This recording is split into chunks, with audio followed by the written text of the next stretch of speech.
Dios los bendiga, hermanos. Una vez más, bienvenido a la casa del Señor. Nos sentimos profundamente agradecidos de poder estar aquí en la casa de Dios para seguir bendiciendo su nombre. Le invito a abrir sus Biblias en el libro del profeta Jeremías.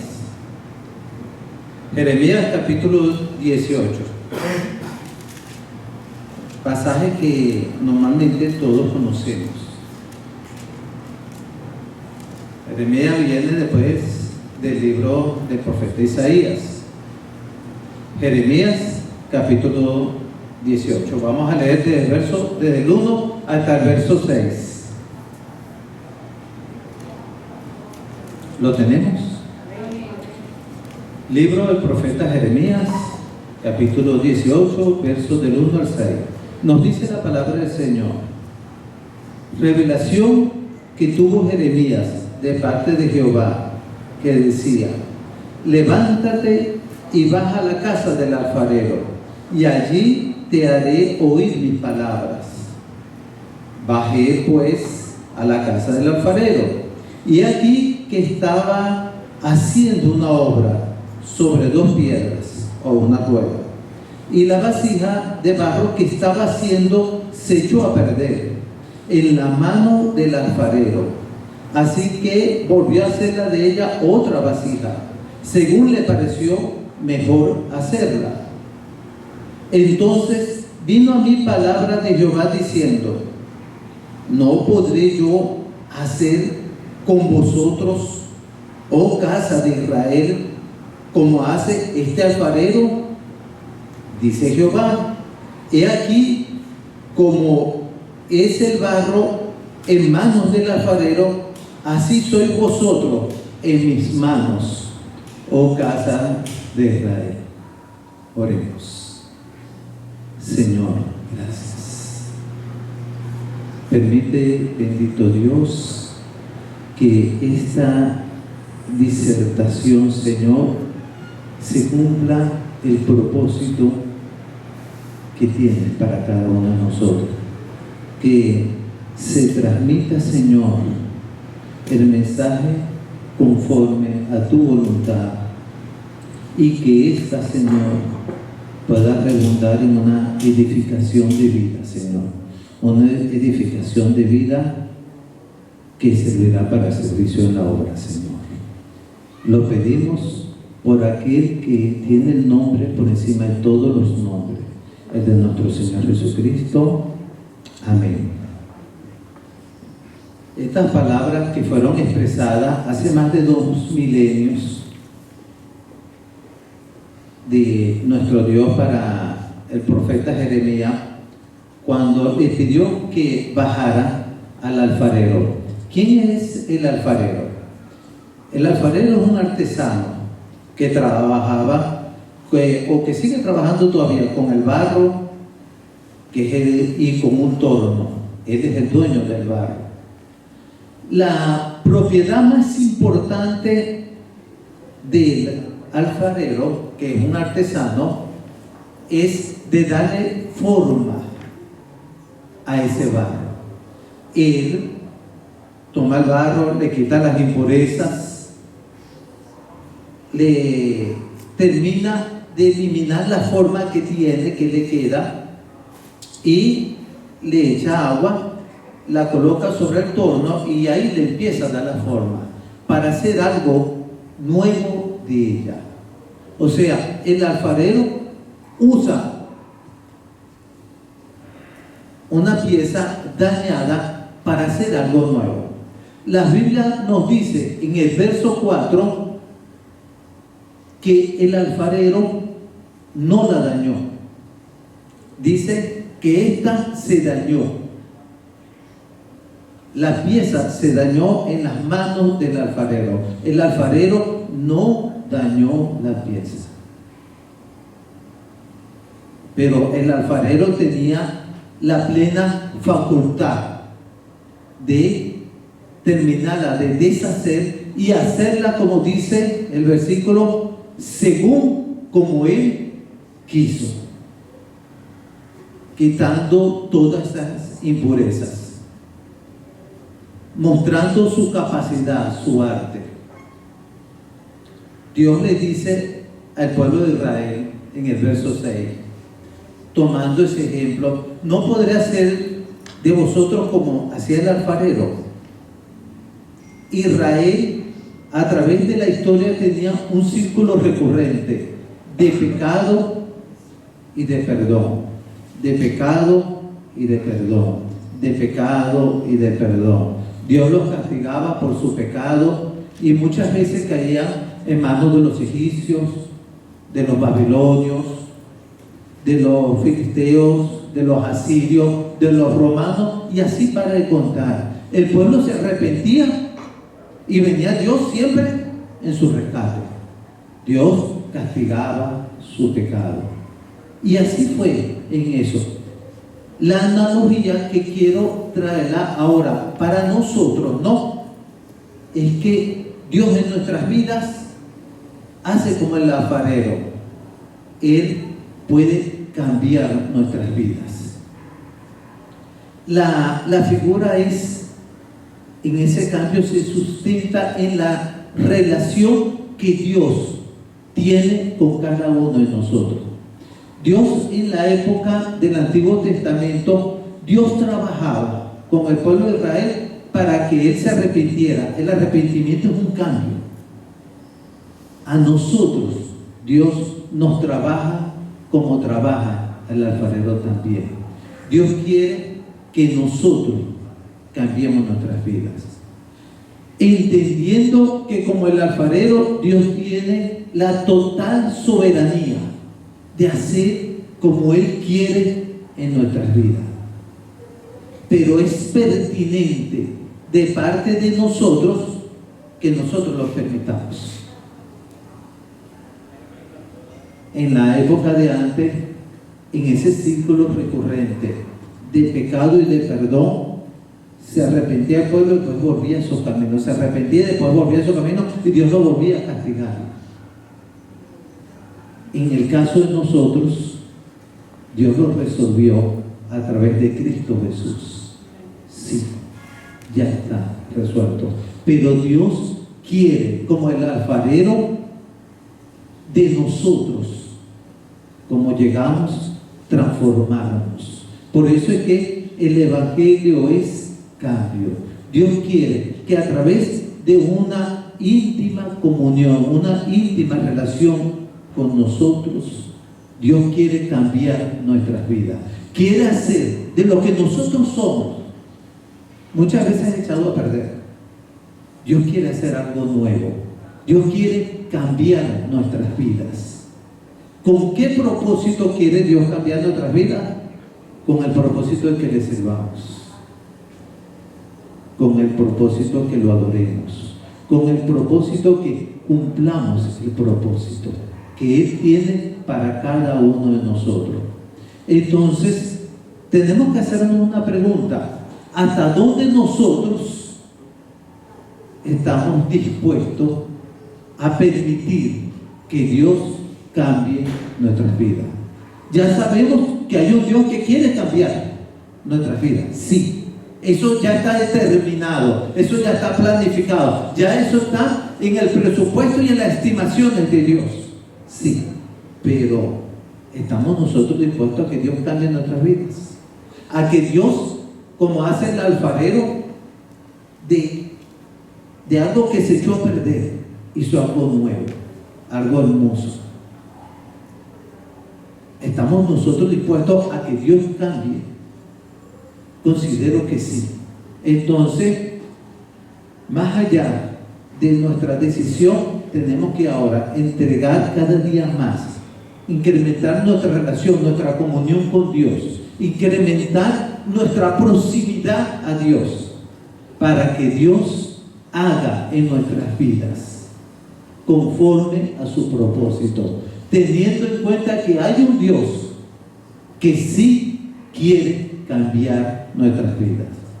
Y para terminar, Efesios 2:10 nos dice: somos hechura suya, creado en Jesús el Mesías para buenas obras, las cuales Dios preparó de antemano para que estuviéramos en ella.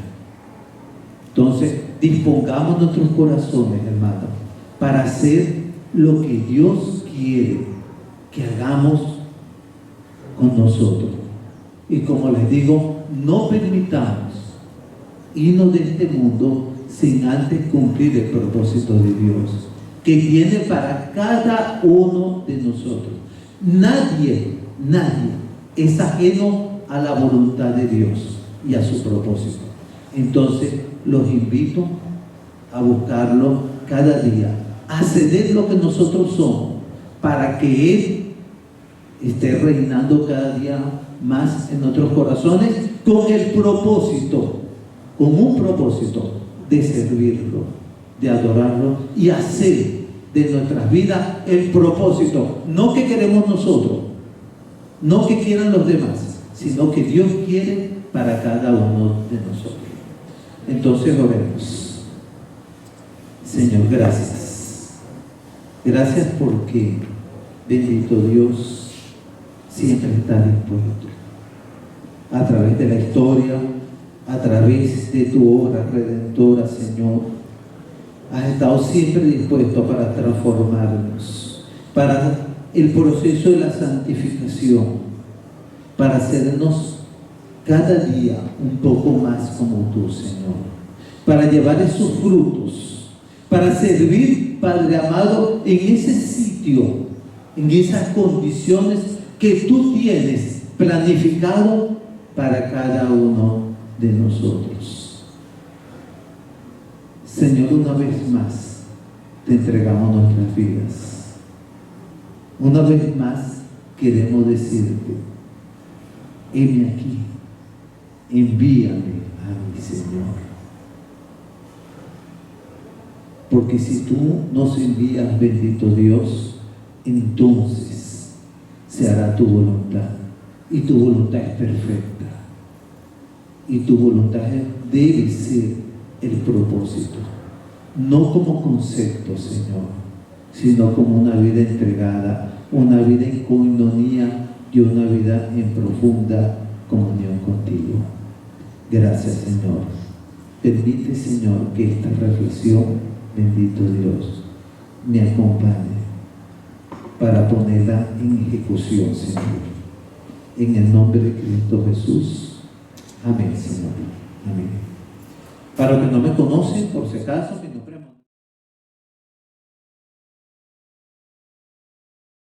Les invito a buscar Efesios capítulo 3. Efesios capítulo 3. Vamos a leer desde el versículo número 7 en adelante. Les hago antes una pequeña reseña histórica o una pequeña reseña de dónde venimos hablando. Hablábamos y continuamos con la serie de Efesios, por cierto, que ya tenemos algunas semanas estudiando. Decidimos estudiar y predicar un libro de la Biblia de principio a fin. Vimos todo Filipenses, estamos en Efesios capítulo 3 y decíamos la semana pasada, cuando iniciamos el versículo número 1, que Pablo estaba muy contento y muy gozoso por lo que Dios venía haciendo, aún estando él preso. Pablo, estando preso, no se consideraba prisionero del imperio romano, sino que se consideraba más bien un prisionero del Señor Jesucristo. Su corazón estaba en el servicio a Dios y no en que estoy preso, disculpen que no puedo hacer nada por ustedes, y bueno, pero por acá les mando una cartica allí diciéndoles que esto y que lo otro. No, Pablo estaba contento de haber sido llamado, digamos, prisionero de Jesucristo y de que él servía al Señor. En el versículo 2, más o menos a mitad del versículo 2, decíamos que se abre un paréntesis, que aunque no aparece ese paréntesis allí donde ustedes empiezan a leer el versículo, ustedes dicen, bueno, pero ¿dónde inicia el paréntesis? Digamos, la figura de un paréntesis no lo hay, pero la mayoría de estudiosos dicen, efectivamente, Pablo inicia con una hilación de pensamiento y después pasa a describir otra cosa, y a partir del versículo 14 retoma nuevamente la idea que toma en el versículo 11. Me perdonan si no me lo voy a entender bien, pero básicamente lo que Pablo hace es inicio con esto y después ya va, un momentico, déjame explicarte esto y después seguimos con la conversación. Como diría alguien por allí, aguántame allí el hilo, toma el hilo allí y ahorita retomamos nuevamente, los costureros, ¿no? Las costureras, y ahorita retomamos nuevamente donde íbamos. Pablo pasa a hablar acerca de un misterio que dice oculto por todos los siglos y de las edades pasadas. Ese misterio que no se había dado a conocer, empieza Pablo a definirlo. Para nosotros, en nuestro castellano, definimos la palabra misterio como algo que es difícil de poder entrar, de desenmarañar, algo que requiere de personas que estén altamente capacitadas para descubrir ese misterio, y es algo tan profundo. Pero si nos vamos al contexto de lo que Pablo estaba diciendo en el idioma griego, para los griegos un misterio era algo que estaba sencillamente velado, algo que estaba allí pero que no se había dado a conocer. No es como nosotros lo vemos en películas, hay un misterio, algo que no se entiende y nadie podrá saberlo jamás. No, era un misterio oculto desde el Antiguo Testamento, desde la antigüedad. Ese misterio, muchos han dicho que era sencillamente que la iglesia era el Israel de Dios, o que la iglesia es el Israel de Dios. Para otros es que Israel en el Antiguo Testamento es la iglesia de Jesucristo en el Nuevo Testamento. Pero ninguna de esas realmente es la verdad de ese misterio, porque Dios, desde que hizo el llamado a Abraham, en su corazón estaba el llamado a que todas las naciones fuesen salvas, a que todos pudiesen entrar por la única puerta que es Jesucristo, o la oportunidad mediante la ley que Dios daba a las naciones antiguas para que pudieran ser recibidas por el Señor. Para el pueblo judío era difícil que Dios pudiese aceptar a otra nación que no fueran ellos. Sin embargo, cuando Dios pide que se construya el templo o da la orden a Salomón de la construcción del templo, una de las cosas que se había dicho era que el atrio de los gentiles era el espacio más grande. De hecho, si usted busca el templo en alguna figura, o por lo menos en internet, usted va a ver que el lugar más grande que hay era el atrio de los gentiles. ¿Con qué fin? Con el fin de que todos los gentiles pudiesen venir a ese atrio, a ese patio, a ese lugar y adorar a Dios. Es decir, desde allí podemos ver en la construcción del templo que Dios quería que todas las personas viniesen a Él. Y cuando Salomón erige inaugura el templo, en su oración allí en el libro de Crónicas, él dice: y que todas las naciones y todos los pueblos que puedan venir, Señor, te conozcan. Ya Salomón sabía que Dios estaba haciendo un llamado no solamente al pueblo judío, sino que Dios estaba llamando a todas las personas de otras etnias, razas, pueblos, naciones y culturas a la salvación. El interés de Dios desde el Antiguo Testamento es que todos vengan a Él, y no solamente los judíos. Ese misterio, según nos dice la Escritura, lo decíamos la semana pasada, es que somos herederos de Cristo, coherederos, que hemos sido aceptados por Dios. Ese misterio, en pocas palabras, es la iglesia. Dios abre o quita ese velo para que todos puedan entender. Pablo dice que eso le fue revelado a él, dice allí, que no porque él era chévere, porque él era judío, porque él era un buen hombre o nada, sino que le fue revelado por la misericordia de Dios. Dios le concedió a Pablo el poder, saber ese misterio, y no solamente a Pablo, sino que también dice Pablo a los profetas del Nuevo Testamento, no a los del Antiguo Testamento, porque a ellos no les fue dado a conocer eso, sino a los profetas del Nuevo Testamento.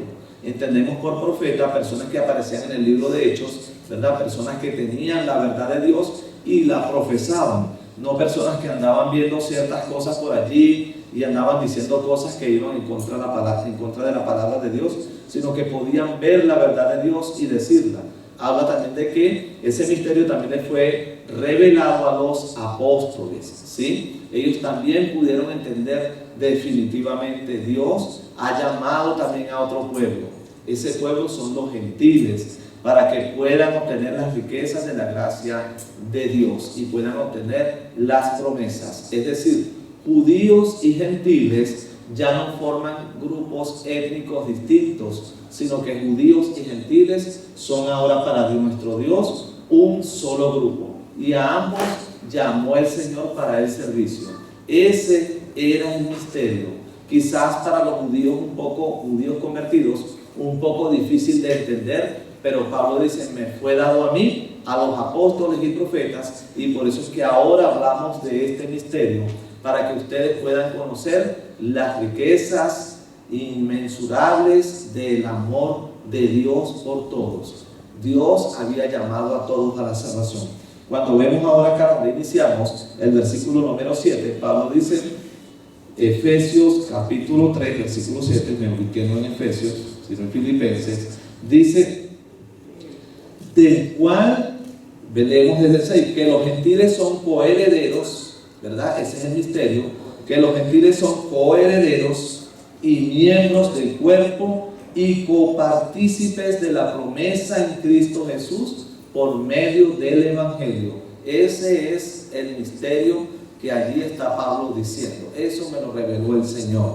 No se lo reveló por cualquier tipo de cosas, ni fue por hombre, sino porque Dios le plació hacerlo. A él, a los apóstoles y profetas. Verso 7.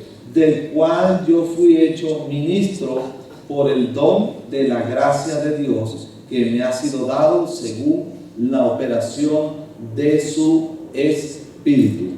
Pablo habla de que él fue hecho ministro por la gracia de Dios. Pablo no se autonombró ministro. Pablo no pagó para obtener un ministerio a un grupo a los apóstoles. No fue a ellos, mire, ustedes cuánto hay que darle para que ustedes puedan ungirme como ministro o darme, qué sé yo, las credenciales o algo. No, él fue llamado por Dios como ministro y dice que fue como hecho ministro por el don de la gracia de Dios. Es decir, no porque Pablo se lo merecía, no porque Pablo se lo había ganado, sino sencillamente como un regalo, un don de la gracia de Dios. Él es hecho ministro. Acá la palabra ministro tiene que ver con servicio. Fue hecho un servidor, un diácono. Quizás en nuestra cultura evangélica, venezolana o latina, cuando oímos hablar de ministro, se refiere, uy, este es alguien a quien hay que reverenciar, alguien a quien hay que respetar, hay que tener en alta estima, en alta honra. Wow, no, mire, él es ministro de Dios, denle el primer puesto, siéntenlo en la mejor silla, sírvanle lo mejor primero a él. No, Pablo estaba diciendo yo soy un servidor de ustedes, yo soy un diácono. A Dios le plació, según el don de su gracia, de su misericordia, llamarme a mí para servir a ustedes. El concepto que tenemos de ministro entonces es distinto al que Pablo está reflejando. Él fue llamado para el servicio y cada ministro dentro de la iglesia del Señor y a nivel de todas las iglesias, por decirlo de alguna manera, son sencillamente servidores. Alguien a quien un ser superior que es Dios llama para que le represente en alguna función, pero no para que se haga Dios. Es decir, no para que tenga que recibir toda la pleitesía y toda la honra, no. Somos ministros de Dios, no ministros en jerarquía, sino sencillamente somos servidores de Dios. Cada uno de nosotros hemos sido llamados para ser servidores. Y Pablo se gloria básicamente en que había sido Dios en su misericordia quien le dio, según el don de la gracia, le concedió la oportunidad de ser llamado un ministro, alguien a quien debía servir. Y dice que según la operación de su poder, el hombre se consideraba poseedor de la dignidad de ser hecho alguien que podía servir. Pablo estaba alegre, se sentía contento. ¡Wow! Puedo servir, ¡qué maravilla! No estoy aquí sentado para que otros me sirvan, no, yo estoy aquí para servir. Pablo podía decir, ya va, un hombre tan culto, tan preparado, no sé cuántas carreras universitarias tenía Pablo, 3 idiomas que hablaba a la perfección, 3 ciudadanías sin ningún tipo de problema. Ir yo a servir, Pablo decía como que servirle a Dios es lo mejor que hay. Un amigo decía, aquí se gana poco, pero se goza bastante. Pablo podía decir, no estoy ganando quizás nada, pero estoy sirviéndole al Dios supremo. Qué bueno pudiese ser que quienes ejercen dentro de la iglesia algún tipo de servicio, pudiésemos tener un corazón dispuesto, un corazón tranquilo y decir, Señor, lo hago para ti, Señor, lo hago en amor. Me llamaste a colocar sillas y cada una de esas sillas la coloco, Señor, con amor, sabiendo que allí va a sentarse una persona que es un siervo tuyo, una persona a quien tú has llamado a tu servicio. El que canta dice, Señor, voy a cantar para ti. Y voy a cantar sabiendo que muchas personas que son tus hijos, mis hermanos, hoy van a gozarse, Señor, cantando también para ti, siguiendo la letra. La persona que enseña puede decir, Señor, hoy voy a sentarme, voy a colocarme aquí para enseñar o para predicar acerca de las grandes cosas que tú has hecho. Y como no somos, humanamente hablando acá terrenal, eternos, vamos a morir, es posible que muchas de estas personas que hoy enseñemos, Señor, son los que van a continuar con el legado de seguir llevando tu palabra a otras culturas, a otras razas y a otros pueblos. Es decir, Dios va a glorificarse conforme Él quiere cuando usted dice, fui llamado como un servidor. ¿Y sabe qué? Estoy dispuesto a servir a tiempo y fuera de tiempo. Yo creo que es un buen momento para que la iglesia y muchos podamos pensar, entendiendo lo que Pablo siente aquí, la alegría que Pablo demuestra de ser un servidor de Dios. Si pudiésemos centrarnos un poco y decir, quiero salir un poco de mi comodidad y dejar de poner obstáculos. ¿Sabe que los obstáculos los ponemos, somos nosotros, ¿no? Quiero dejar de poner obstáculos y entrar en el servicio. Que Dios pueda glorificarse a través de mi servicio a otras personas. ¿Cuántas cosas puedes tú hacer por alguien? Y a veces sencillamente estamos encerrados en que, no, es que la universidad, el liceo, el trabajo, las ocupaciones, soy madre, soy padre, ya estoy viejito, yo estoy muy joven. Entonces a veces nos encerramos en todo ese tipo de cosas. Pero si pasamos por encima de ese obstáculo, como Pablo lo hizo, y que podamos decir, según el don de la gracia de Dios, he sido llamado como un hijo de Dios para ministrar, para servir, para que Dios pueda glorificarse en la vida de cada uno de nosotros, de los que estamos acá. Que cuando usted da una ofrenda o coloca dinero en ese sobre o hace un pago móvil o una transferencia, usted diga, Señor, lo estoy haciendo para ti, en una manera o de una forma de agradecimiento por todo lo que tú me das y de lo recibido de tu mano, como dice Crónicas. Entonces yo ahora te doy a ti. Cuando usted hace una obra que bendice a alguien, usted dice, Señor, tú te vas a glorificar a través de esto, no voy a ser yo. Y Pablo estaba consciente de que él había sido llamado, no había sido ni puesto ni impuesto, sino que Dios lo había llamado para que él pudiese servir. El versículo 8 dice, bueno, en el versículo 7 terminando, dice que me ha sido dado según la operación de su poder. Fue el poder de Dios, no fue el poder humano. Y según ese poder de Dios operaba, así Pablo trabajaba y obraba dentro de la iglesia, estando obviamente también preso. El verso 8, a mí que soy menos que el más pequeño de todos los santos. Imagínense ustedes la altura de Pablo, y no hablo de una altura física, sino de una altura espiritual. Él podía decir, a mí que soy el más pequeño de todos los santos. O sea, no era un hombre que se consideraba el mejor de todos. A veces nuestro ego tiene cierto nivel un poquito elevado, ¿no? Pablo decía, no hay estatus en Dios, no hay riquezas que un hombre pueda poseer que puedan darle un mejor puesto en Dios. Pablo decía, a mí el más pequeño, o sea, a mí. Señor, habiendo tantas personas con más capacidades, con más capacitación, con más estudio, con más formación, a ti, Señor, te plació llamarme a mí. No es un Pablo mostrando su ego acerca de la humildad. No es un Pablo que está presumiendo de su humildad, sino que es un Pablo que está hablando definitivamente desde un corazón agradecido con el Señor. A mí que soy el más pequeño de todos los santos, me fue dada esta gracia. ¿Cuál es la gracia? La de anunciar entre los gentiles. ¿Quiénes son los gentiles? El pueblo no convertido a Dios, ¿verdad? Las personas que no conocían a Dios. El evangelio de las inescrutables riquezas de Cristo.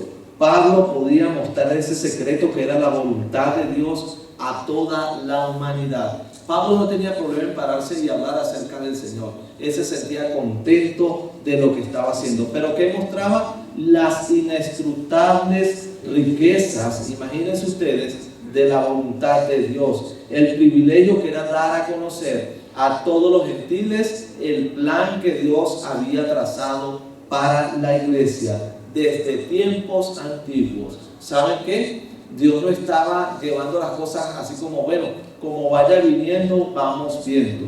Desde la antigüedad, Dios tenía previsto lo que iba a suceder. Dios sabía que Adán iba a fallar, Dios sabía que iba a ceder ante la tentación. Dios sabía cada cosa. Dios sabía que ese pueblo que Él había llamado iba a ser infiel. Dios sabía que era necesaria una iglesia de Jesucristo. Dios sabía que iba a ser necesario que Cristo viniese. Y eso es lo que Pablo nos está diciendo en este versículo número 8, hablar de las inescrutables riquezas de Cristo. Mostrar a todos que en Cristo hay muchas riquezas ocultas. No es la riqueza sencillamente financiera, la riqueza, digamos, humana. No, es que todos tienen dinero, que si te metes a evangélico, como tradicionalmente dicen por allí, si te metes vas a tener dinero. No se trata de ofrecer a que todos vengan, que vas a tener dinero, vamos a hacer la pirámide, vamos a hacer esto, porque la Biblia dice que todos tenemos que ser ricos. No, son las riquezas inescrutables espirituales en Cristo, ¿sí? Es el crecimiento que Dios puede dar. Se refiere a los planes que Dios tenía preparado para cada uno de nosotros. Dios estaba interesado y está interesado en dar esas riquezas espirituales a cada uno de los creyentes. El versículo 9 dice: y de aclarar a todos cuál sea la dispensación o la manifestación o la administración del misterio escondido de los siglos en Dios, que creó todas las cosas. Pablo sabía que sobre sus lomos pesaba la responsabilidad de mostrar y de hablar, de hacer entender cuál era ese misterio, y es lo que venía haciendo por todas las iglesias. Que era un poco difícil de entender y de aceptar por los judíos, sí, pero que a Dios le había placido el que Pablo pudiese anunciar y hablar ese misterio. Ese misterio es la iglesia revelada, que antes había estado oculta en el Antiguo Testamento y ahora se revela en el Nuevo Testamento. Pablo quería con habilidad mostrar a todos: no puedo callar este mensaje que Dios me ha dado. Y él lo pregonaba, lo hablaba sin vacilación y sin temor ante todos, porque él sabía que había una responsabilidad. En el versículo 10 dice: para que la multiforme sabiduría, y multiforme tiene que ver con muchos colores, con un colorido como las flores. Cuando es el mes de mayo, que usted va pasando por una zona, no sé, y de repente ve tantas flores con tantos coloridos bonitos, a eso se refiere Pablo.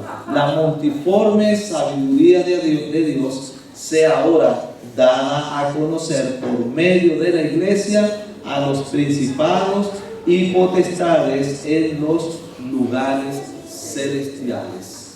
Chévere, están llegando los niños, qué bueno, chicos en silencio, pueden sentarse. Sin embargo, notemos acá, y yo quiero hacer una lectura, y lo voy a hacer textual, de un hermano llamado William MacDonald, su opinión, él como comentarista, acerca de este versículo número 10. Abro comillas, dice: Dios es el maestro, el universo es el aula, los dignatarios angélicos son los estudiantes y la iglesia es el tema a estudiar. Versículo 10 dice: para que la multiforme sabiduría de Dios sea dada a conocer por medio de la iglesia a los principados y potestades en los lugares celestiales. William MacDonald acá está definiendo que Pablo se traslada por momentos a un aula de clases, a un salón donde dice: Dios es el maestro. Quienes están allí para escuchar la clase son los ángeles y potestades. Y el tema a tratar en esa clase es la iglesia. Aún los mismos ángeles y potestades desconocían lo que Dios estaba haciendo e iba a continuar haciendo por todas las edades con la iglesia. Y es por eso que dice el versículo 10, de dar a conocer por medio de la iglesia a los principados y potestades. Lo que los ángeles están viendo hoy es lo que Dios está dándoles a conocer a ellos. Ese es el tema de esa clase donde están todos sentados. Pablo está diciendo que Dios les está mostrando a los ángeles lo que va a continuar haciendo con la iglesia. Y uno se pregunta, ¿y qué va a continuar haciendo Dios con la iglesia? Bueno, Pablo les está diciendo a los ángeles que aunque esa humanidad pecadora fue necesario que yo enviase a mi hijo y no se lo merecían, por amor lo hice. Que Satanás fue vencido a través de la muerte o crucifixión, muerte y resurrección de Cristo. Que ellos, en la iglesia, son el pueblo a quien yo he llamado, el pueblo a quien escogí junto a los judíos para que me sirviesen. Eso es la enseñanza que están recibiendo los ángeles. Ellos podrían decir, pero mira cómo han fallado y cómo han hecho mal. No importa, estoy enviando lo mejor que hay en el cielo, que es a Jesús, para que vaya y viva entre lo peor que hay en la tierra, que son los seres humanos. La idea es que Jesús pueda morir por cada uno de ellos. Los ángeles han venido recibiendo una enseñanza de Dios, es lo que Pablo está diciendo allí, porque el tema del que se está hablando y lo que se está dilucidando allí es la iglesia y lo que Dios va a continuar haciendo con nosotros por medio del Señor Jesucristo y a través de todos los siglos hasta su venida. Dice, conforme al propósito, el versículo 11, conforme al propósito eterno que hizo en Cristo Jesús nuestro Señor. El propósito está en Cristo, es eterno. Dios lo hizo en Él. El propósito era que Él viniese conforme Dios lo había planeado, no en ese momento. Cónchale, ¿y ahora qué hago? Déjame sentarme a echar lápiz, a echar números, a sacar aquí conclusiones. No, ya Dios lo tenía desde antemano, todo listo.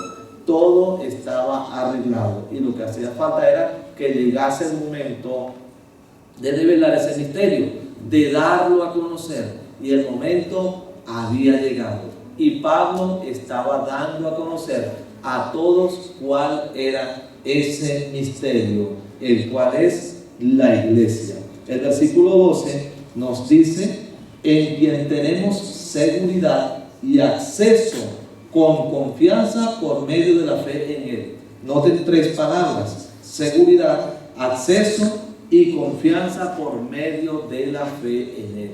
En el Antiguo Testamento no había la seguridad, no había el acceso y había desconfianza. Había un velo que estaba puesto en el templo, el cual solamente podía traspasar el sumo sacerdote una vez por año.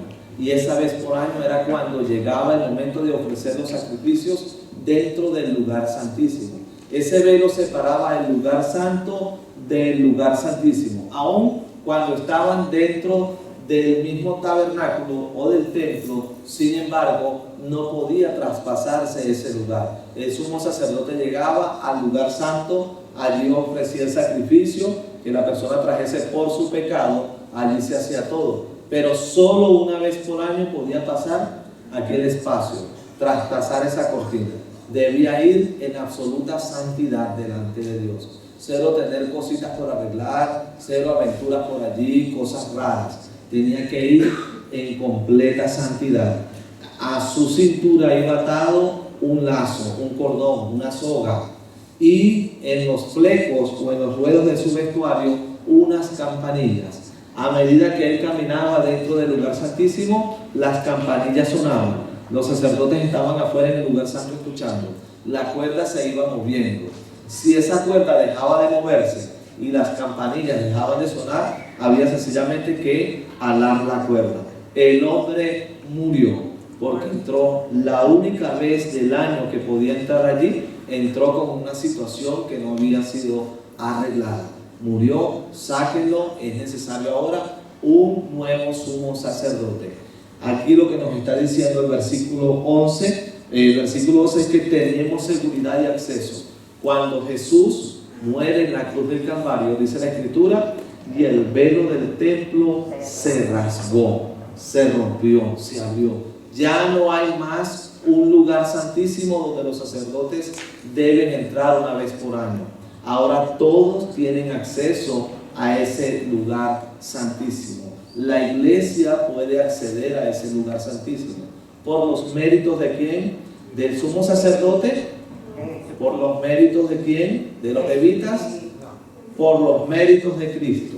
Solamente, única y exclusivamente, por los méritos de Cristo, la iglesia puede acceder. Y como dice acá el versículo número 12, tenemos seguridad, tenemos confianza, ¿verdad? Y acceso con confianza por medio de la fe en Él.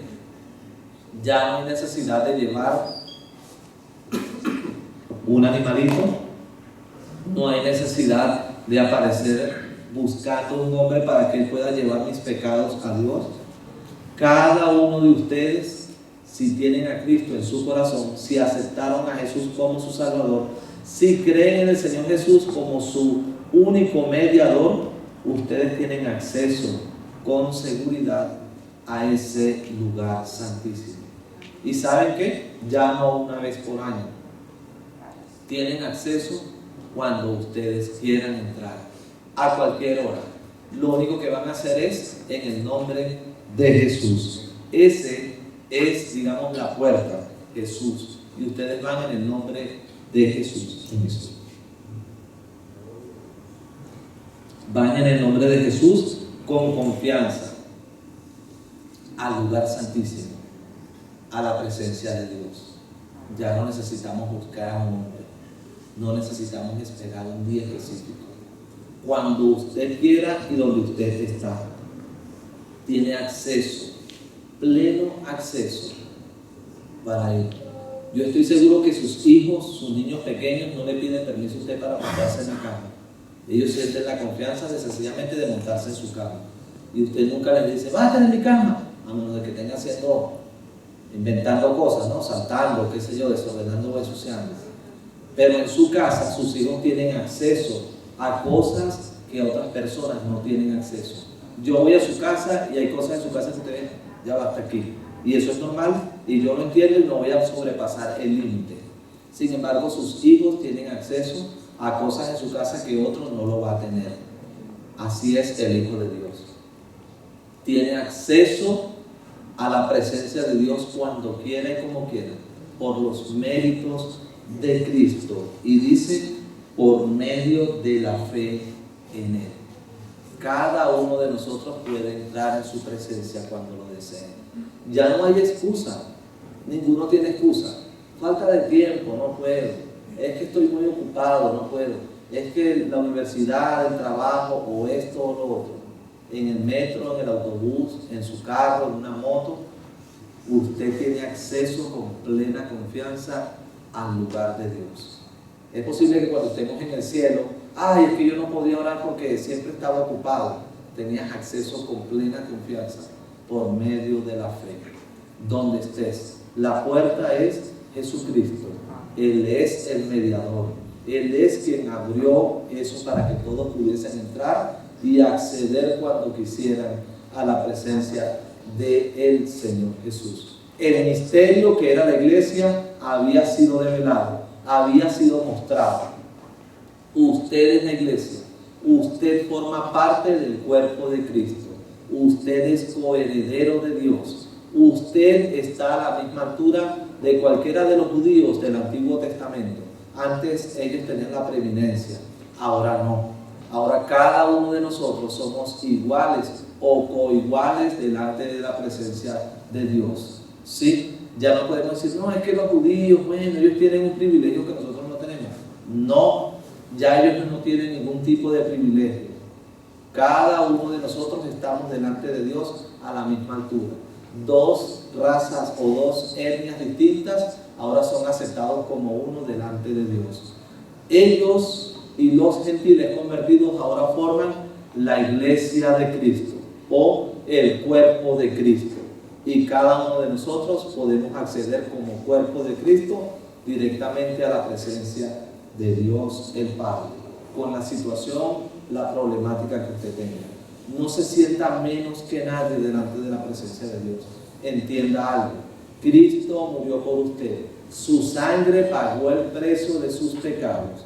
Pecaste, fallaste, no sé qué hiciste, pero ¿sabes qué? Su sangre es propicia para que usted pueda ser lavado, para que su pecado pueda ser borrado.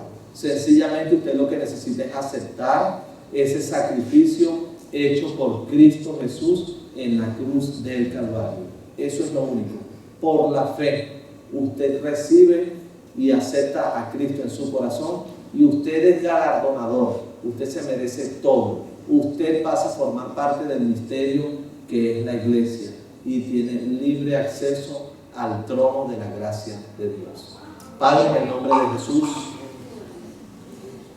Señor, sabiendo que tú conoces cada vida, porque tú eres omnisciente, Señor, el hecho de poseer ese atributo que solamente tú lo tienes de ser omnisciente, Señor, quiere decir que tú conoces a cada uno, Señor, aún lo más profundo que hay dentro de ellos, Señor. Padre, ellos seguramente tienen un deseo. No sé si tu Espíritu Santo en este momento está redarguyendo a algunos para poder acceder, entender que eres la puerta directamente, Señor, o la única puerta, no una puerta, sino la única puerta para acceder, Señor, hacia el trono de tu gracia, Señor. Sé que seguramente tu Espíritu Santo está obrando allí en los corazones, Señor. Y te pido que tú puedas guiar a esas vidas que están allí, Señor, sintiendo a través de tu palabra, Señor, viendo el obrar de tu Espíritu Santo en sus corazones, Señor, que tú les estás guiando a un arrepentimiento. Ayúdales, Señor, a entender a cada uno de los que quizás no pueden asimilar, Señor, la enseñanza de tu palabra, que solamente a través de ti, Señor, es que se puede acceder al trono de tu gracia, Señor. Y que al hacerlo, Señor, cada uno de ellos pasan a formar parte del cuerpo de Cristo, siendo coherederos, Señor, juntamente contigo de todas las bendiciones, de las riquísimas promesas, Señor, y de cada riqueza espiritual que tú tienes para ellos, Señor. Pido que tú guardes a los que acá están, Señor, que tú les concedas la oportunidad de poder continuar adelante, Dios mío, conforme a tu misericordia, Señor.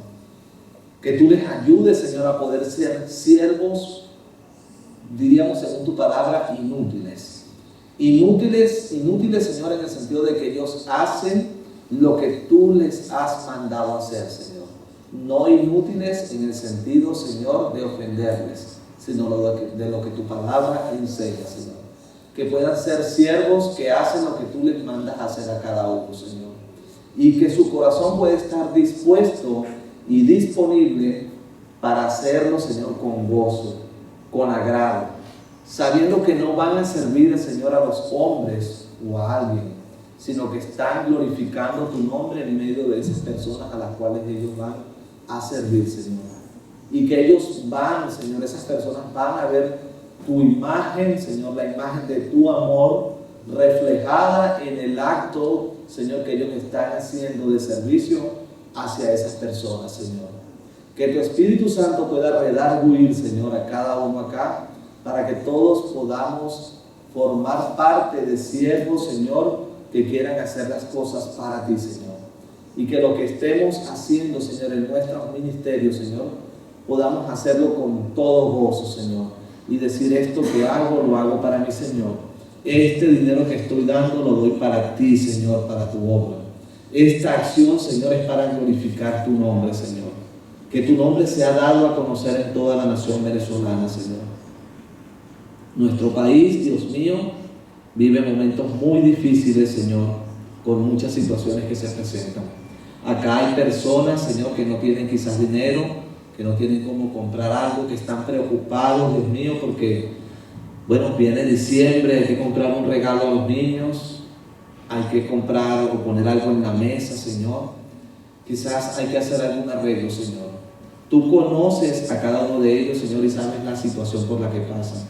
Y por eso pido, Señor, que tú puedas darles la oportunidad, Señor, o proveerles también, Señor, algo para ellos. Que tú puedas mostrar, Señor, tu gloria a ellos, Señor, a través de algún hermano que con un corazón generoso pueda bendecirles, Padre.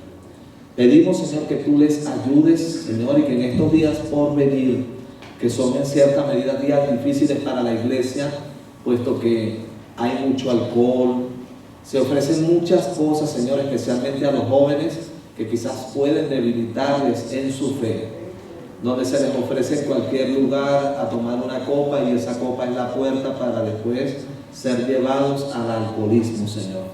Que tú cuides a cada uno de los que acá están, Señor, y que ellos no cedan ante la debilidad de una copa, que no cedan ante la debilidad de una propuesta que pareciera ser una gran oportunidad sexual, sino que más bien puedan mostrarse fuertes, Señor, ante la tentación y firmes, Señor, en tu palabra, Dios mío. Guárdalos, ayúdalos, Señor, bendícelos, Dios mío. Y hacemos esta oración pastoral, Señor, por cada uno también de los que casi o de los que no están por alguna razón acá en la iglesia, Señor.